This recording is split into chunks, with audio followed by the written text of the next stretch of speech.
I bought a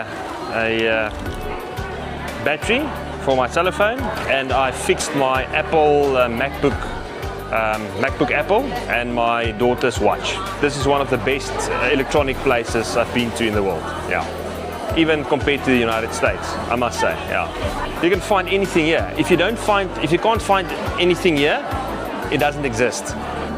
I'm looking for wireless headphones to go, in the gym.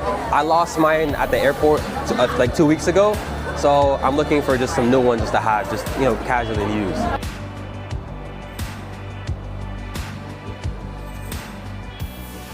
Because we like technology, we like drones, and we own a winery, so it is like very nice to see how drones have evolved to the ecosystem and to work with agriculture as well, because we are really interested in that.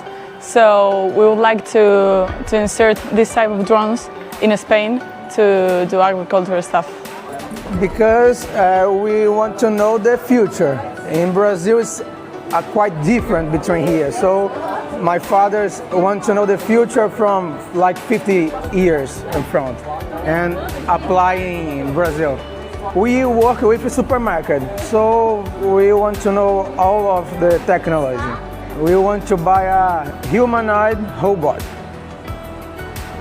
and drone, and just to put in our store and do some different in the supermarket.